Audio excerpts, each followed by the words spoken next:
Well, good morning, everyone. Thomas Montgomery here. We get together most weekday mornings at 8 o'clock Central to support our distribution partners. We attempt to describe topics, explain the program, build financial literacy, and position you all to be more successful in helping clients enroll in the grant subsidized Fundable Shelf Corporation.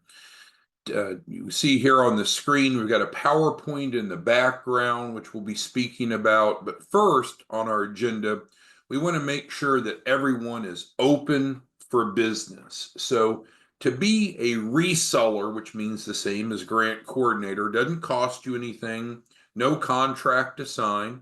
You can just simply go over to our website, 509pacific.org, fill out the form, and then they'll email you an implementation packet. That implementation packet, amongst other things, has an editable Word document on it, and that's the client agreement. So as a reseller, what you would do is you would remove our information and replace it with yours, and then typically you would change pricing. And with that, then you could upload that into DocuSign or Adobe, whatever e-signature software that you want to use. And then you're open for business. So no cost, no contract, should be open for business in much less than an hour.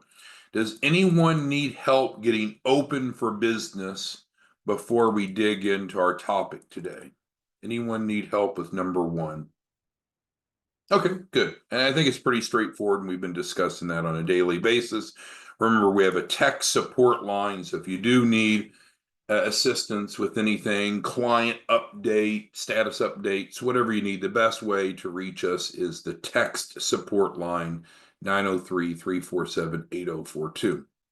All right, so with that, let's go ahead and get into our topic today, and it is to stop selling and start educating.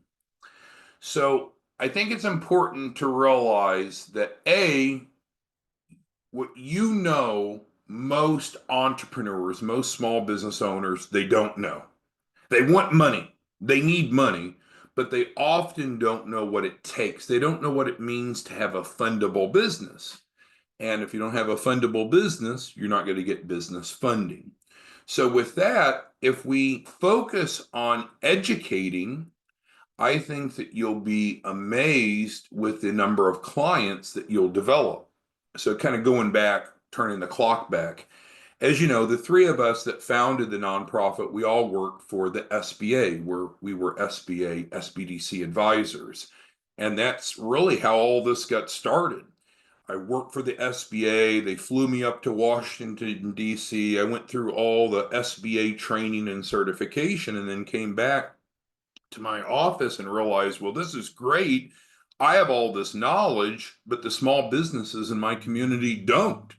So I got my boss's permission, Don was his name, to be able to start going out and setting up workshops. So I would go out and teach workshops with chambers of commerce and churches and community centers and just getting out and getting visible. And I wonder how many of you are actually visible in your community.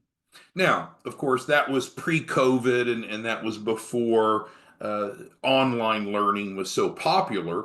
But now you could be educating in person or online.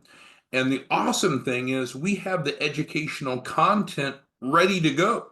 So if you remember on yesterday's training, if you missed yesterday's training or any prior trainings, you can go back to our YouTube channel and see. But yesterday, what we did is we wanted to make sure everyone was familiar with our online training library. It's a YouTube channel. So we went through that, and right here is how to get to it. Well, one of the many trainings that's on that YouTube channel is this. So I actually pulled this up for today's discussion, but it's pulled directly from our YouTube channel. And this is probably the best educational resource that we have. And I forget if it was Charles or who asked this the other day.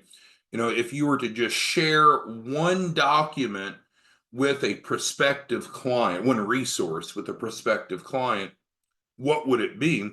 I think it's this. Now, we can be a little bit more involved with it, which we'll talk about best practices in a moment. But let me just ask, and it's okay if it's no, but if you all would respond yes or no in the Q&A box, are you familiar or are you knowledgeable of this message of the 20, what we call 27 mistakes? Yes or no? And it's okay if you're not. We've not talked about it as much as we should, but I'm just curious, kind of getting a feedback. So, okay, so Michael B, for example, is. So thank you, Michael. Michael, let me ask you then, how are you using this in your sales process? Or are you, Michael? Give Michael a chance to respond. But most of you, overwhelming, most of you were not familiar with this. So this is a great topic for us today. And I'm not going to go through it. So this is a longer presentation than we normally do in the morning sessions. When we do this in person, it typically is about an hour, or if you do Q&A, an hour and a half. Now, what we've done is made it simple for you. You've got the link, and again, we'll talk about best practices and implementation. But I was just curious, Michael B, are you using this as part of your sales process? Pretty much everyone else is saying no, they're not familiar with it. So what we do with this content, and it certainly does paint a picture of how the Shelf Corp can help them, but it's not a sales presentation. It's literally going through the 27 mistakes. So I'm going to go ahead and play just a little bit of this just in the beginning. We're not going to go through the whole thing, just so you get kind of a flavor for the content. So I'm going to be quiet and we're going to play this through the YouTube just for a couple minutes. There's lots of small business owners that want to need money to start to grow to reach their potential. However, often they're not getting approved. So we're going to talk about what are some of the reasons that's typically keeping entrepreneurs from being quote unquote fundable.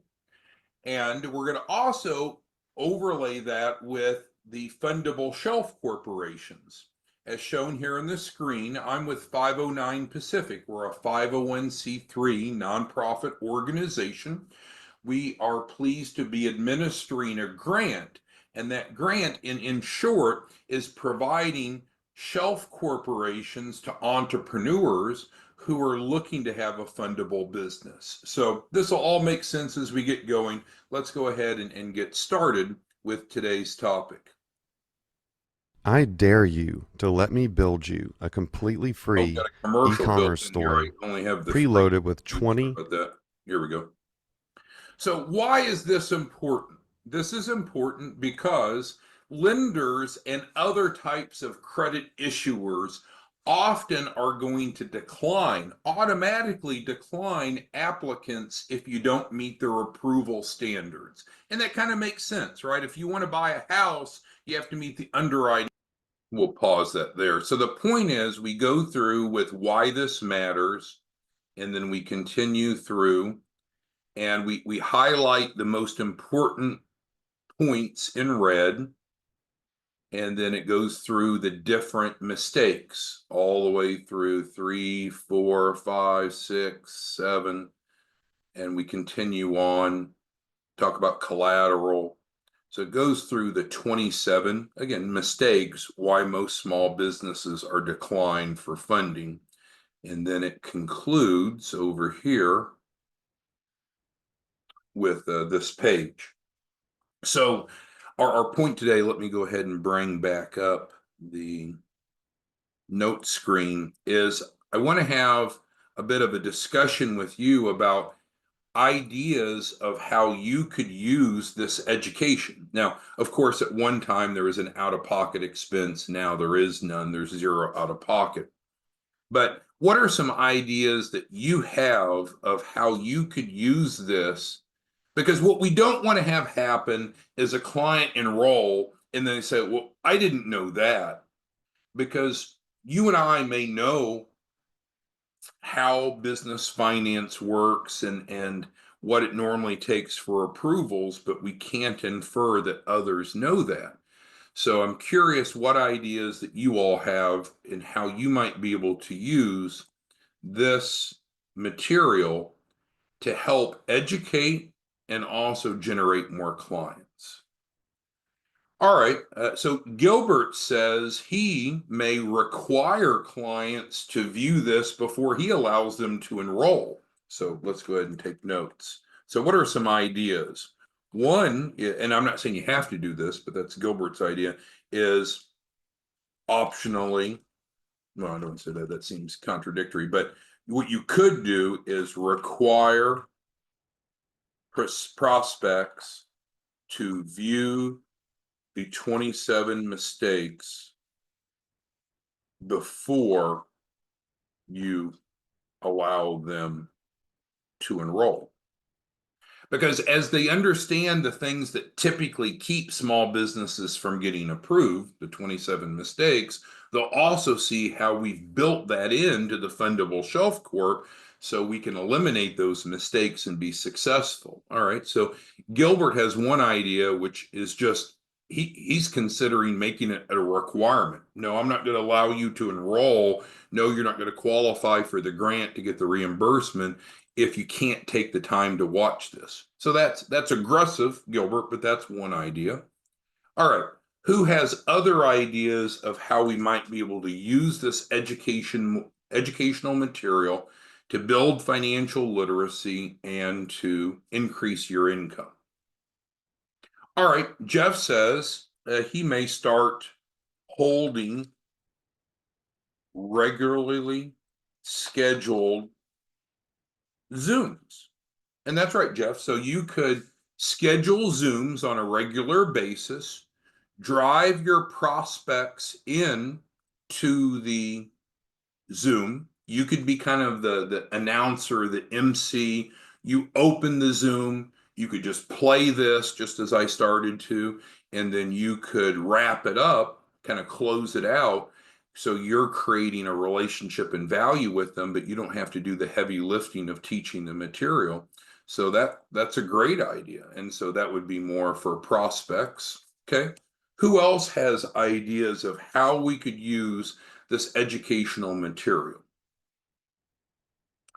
All right. Jimmy says he might use it to attract referral partners. So he says use to attract referral partners. Because if you're out looking to get referrals from loan brokers, from bankers, from accountants, from attorneys, and so forth, what you may want to do is to ask them to view this first because it tells the bigger story, right? It's not just, oh, we can get you a shelf corp, 100,000 guaranteed. And instead of just hitting them with the sales proposition, we can step back, educate them in a more strategic sense. But the logical inference after watching this is, wow, this Fundable Shelf Corporation is the best way to have a fundable business. So that's a great point. Thank you for that, Jimmy. Who else has ideas of how we could use this on-demand educational material? All right. Kenneth is taking this another step, and he's talking about setting up in-person, we'll call them workshops. And again, that's how we got started. So I do think that you could most likely go into libraries and churches and set those up, but this is a lot more logistically demanding. So I think most of you would be better served by setting up a Zoom, do the opening comments, play the on-demand video, respond to Q&A, and then close it out. So yes, you're welcome to teach it in person, but that is more logistically burdensome. And frankly, when you do a Zoom, you could have 100 people on or one person on, and it looks about the same. As soon as you start doing in-person workshops, someone's got to be committed to getting the butts in the seats because it can be kind of embarrassing to do a workshop and have a very small audience. But before I did any of these, I would recommend you all may be considering doing Zooms. Now, best practices in Zooms is to have it, which is stated here, on a regularly scheduled basis. And again, I know this takes more time and more commitment, but again, let's identify what's in it for you. Well, you make $5,000 upfront per enrollment, and you make 5% of each client's capital raise. And we've talked about averages. The average reseller enrolls one client per day. So it's just a side gig. It's a side income. This isn't going to replace the money that Linzo is making now at his business. This isn't going to replace Natasha's current income, but an extra 5,000 a day, 25,000 a week, that's not a bad side income, right? So you have to decide as a reseller how engaged you want to be. But if you are motivated to help people, leading with education instead of selling, I think will be better received, especially by referral partners.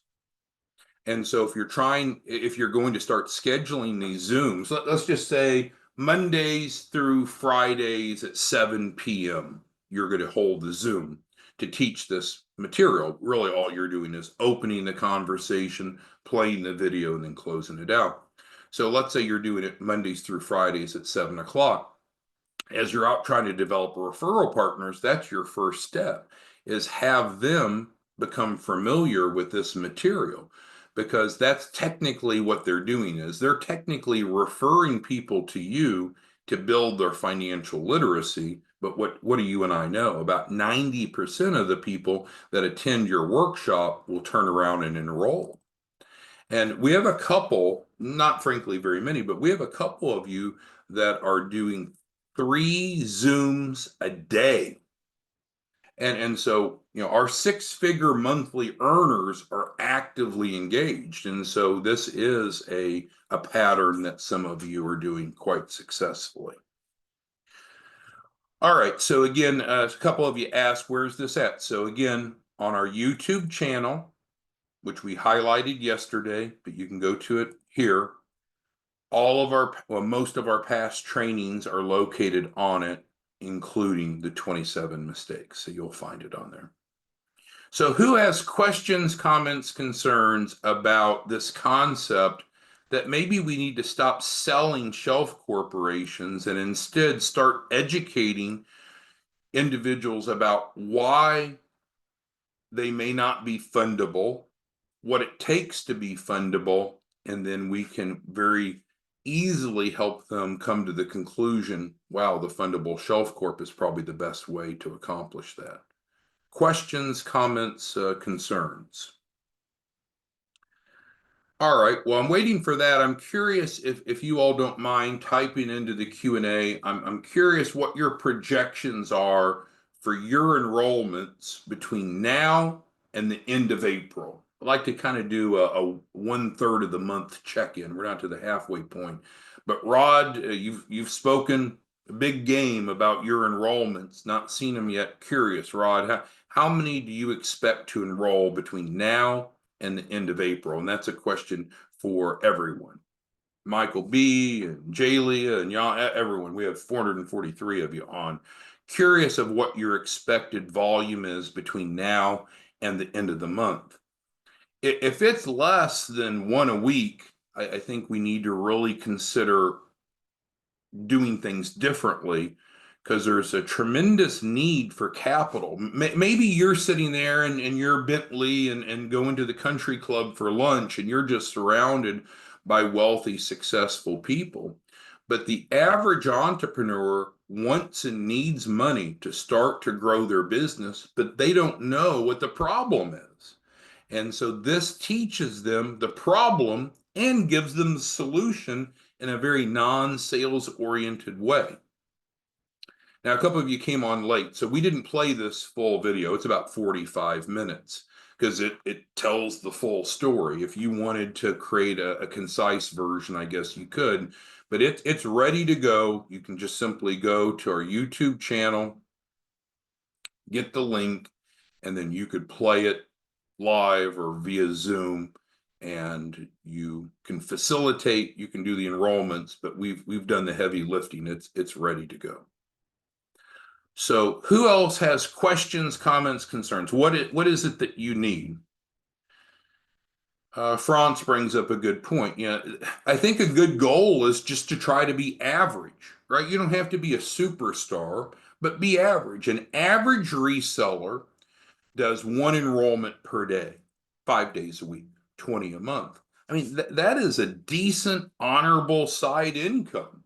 And I realize it's not the type of money, Prelo, that you're making at your full-time gig, or Ron, or Miss Skinner, but it's a good side income. All right. Toily brings up a good point, and it's about our state directors. Yeah. So a number of you have decided to be in a leadership role, no cost, be a team leader and get overrides. And so, of course, as a state director, the comp plan is exactly the same. So each time you have a reseller, they make this and you make a matching amount. So you're right, Toily, there's incredible financial incentive to be a team leader or a state director, no cost to become one. So you're right, Toily. You need to make a decision how you want to educate and motivate your resellers, and maybe recommend that they start integrating this in to their orientation of prospects. Because I do think that anyone that goes through this, you're going to have a very high probability, around 90%. If they'll go through this material, about 9 out of 10 will enroll. So if you could just do a workshop with 10 people, even if it's a Zoom, 10 people, you're looking at probably 9 people enrolling. I mean, think about that for a moment. So if you did one Zoom a week and we had 10 people attend, we would expect 9 would enroll. My gosh, I mean, that is 45,000 a week up front. And I know you all are successful, but I don't know how many of you are making 45,000 a week doing what you're currently doing. And we're just talking about a side gig, not trying to sell you anything, no cost, no strings attached. All right, anyone else have any questions, comments, concerns on our topic today, which is to have a greater emphasis on financial literacy and considering using the 27 mistakes to accomplish that? Since it's available on demand, you don't have to go learn it. You don't have to go create a PowerPoint. You don't even have to present it.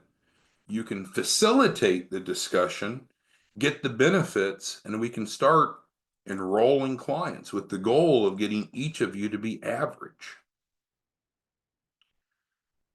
All right, Jennifer says she feels like there's missing steps between becoming a reseller and the average numbers. Well, maybe, but and I apologize if that's the case.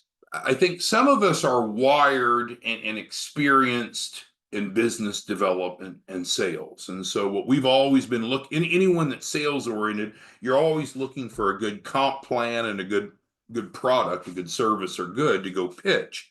Well, I don't know that you can come up with a better comp plan than this, and we have an outstanding deliverable. So as long as you can go generate leads and prospects, you can use this to explain it, and the enrollments will take care of itself. I'll take this off to not distract us. So what do you need? You need your contract prepared, which you all should have that once you've requested it. We send it to you, you edit it. So now you're open for business. So now you need customers. You need customers. I mean, every business, you could be a dentist, a doctor, an accountant, a plumber. Every business needs customers. And frankly, that's what you bring to the table, right? That's the role of the grant coordinator reseller, is to bring clients. What I'm trying to do is to help you more easily and more effectively convert your prospects into clients, because they have no out-of-pocket cost with approved credit. So it's not like it's a financial barrier to them. They just simply need to know enough to say, yeah, I'll enroll, I'll give it a try. So I would encourage you, Jennifer, and everyone else, get this presentation in front of your prospects, whether you want to facilitate it or just give them the link, and hold them accountable, encourage them to view it. And I think great things will happen, and we'll start seeing these types of numbers. Michael B says clients are better than customers, better than shoppers. Okay. All right. So, with that being said, let's just kind of wrap up. Anyone that would like to be a reseller / grant coordinator means the same thing. Go to 509pacific.org, form there, fill it out. We'll get you set up. No cost, no contracts to sign. We're encouraging you to stop selling and start educating. If you missed any part of today's presentation, you can go back and listen to it afterwards. If you need support, best bet is to text us. We can also schedule a call. And with that, we'll be back tomorrow morning. Thanks, everyone. Let us know if you need anything else. Again, if you need us, send us a text, Fernando. Send us a text, 903-347-8042, and we'll help you individually. 903-347-8042. Thanks, everyone. See you tomorrow morning. Bye-bye.